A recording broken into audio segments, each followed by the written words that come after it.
May a Christian celebrate Christmas?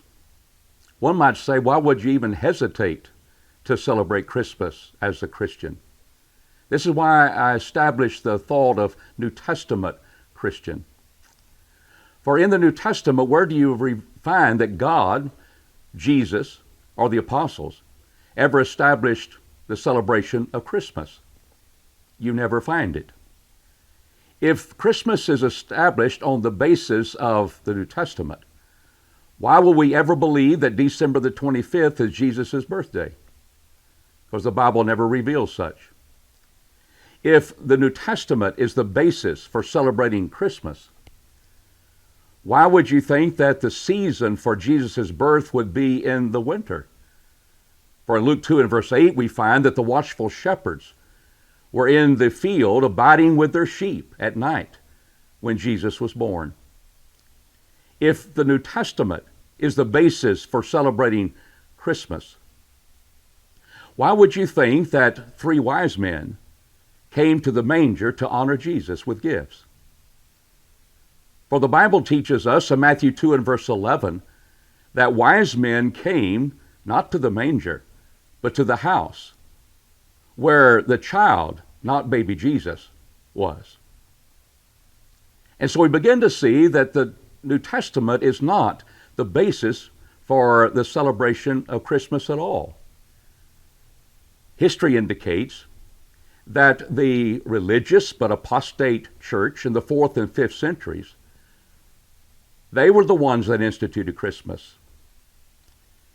And what they were searching for, their leaders were searching for a Christian festival to replace the pagan festivals, such as the rebirth of the sun gods at the time at the end of the winter solstice. And they said, here's what we'll use. We'll use the celebration of Jesus as that festival for the Christian.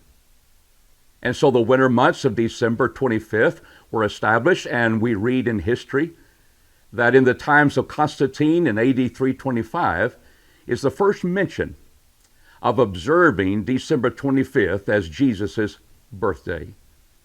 It just happens to be 4 days after the winter solstice.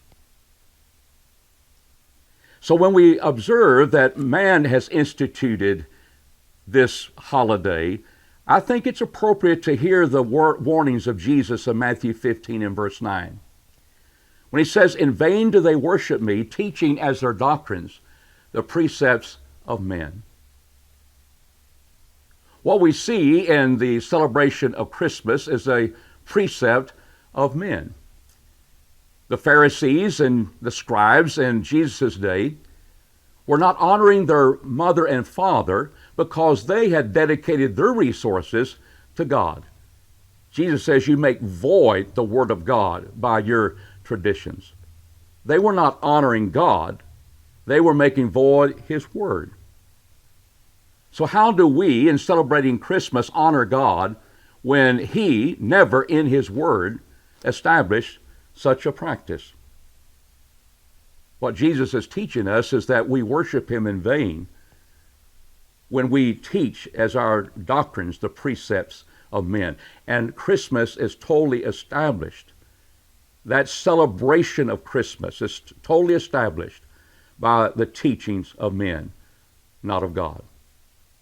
So the question arises, may a New Testament Christian then practice anything on December the 25th with their family and to be involved in giving and receiving gifts as is seen in our culture when they do not believe that Jesus' birthday should be celebrated as in Christmas? Can they do that? Some would say no.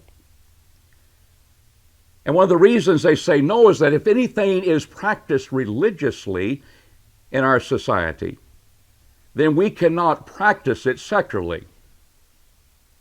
Now I want us to think about circumcision for just a moment. Circumcision was practiced religiously by the Jews. Can a mother and father who are Christians circumcise their baby boy today without being accused of practicing Judaism? Some would say you cannot celebrate December 25th in any way, because what you find is that you're violating what the Bible teaches about a tree. In Jeremiah, the 10th chapter, verses 1 through 5, we read that God is condemning the custom of going out and cutting down a tree, decorating it with silver and gold, hammering it securely, and God, through Jeremiah, condemns such. But if you look at the context of Jeremiah 10, you'll find that the custom was these people were going out and getting their tree. They were doing that with their hands, cutting it down. They were hammering it securely, but it was their idolatrous God that they were doing that to, which the text tells us could not speak and had to be carried or borne by man. There is none like the true God. And Jeremiah is condemning that custom where they were setting up their idols. Now, dear friend, I'm speaking to those who claim to be Christians. Do you know of anybody that goes out in the field, cuts down their tree, decorates it all up, and worships it as their idol? That's what Jeremiah is condemning. That's the custom he's condemning, not the custom surrounding the practice that we see happening during Christmas. And thirdly, I think an example of Jesus is very helpful when we think about, well, if Christmas is not explicitly commanded, then some may think that we should not practice it in any way or have any appearance or any connection with that day and the holiday that is not explicitly commanded. In John the 10th chapter, in verses 22 and 23, we read where Jesus, he had been other places, but on this particular time, he was there at the Feast of Dedication. What was that feast? It was a feast where the Jews remembered the rededication of the temple from the days in which their Maccabean leaders, people, the leaders of called the Maccabees, that they were involved in standing up against Antiochus Epiphanes, who had put idols in the temple in Jerusalem. And they stood up and they cleansed that temple of those idols that time in 165 BC.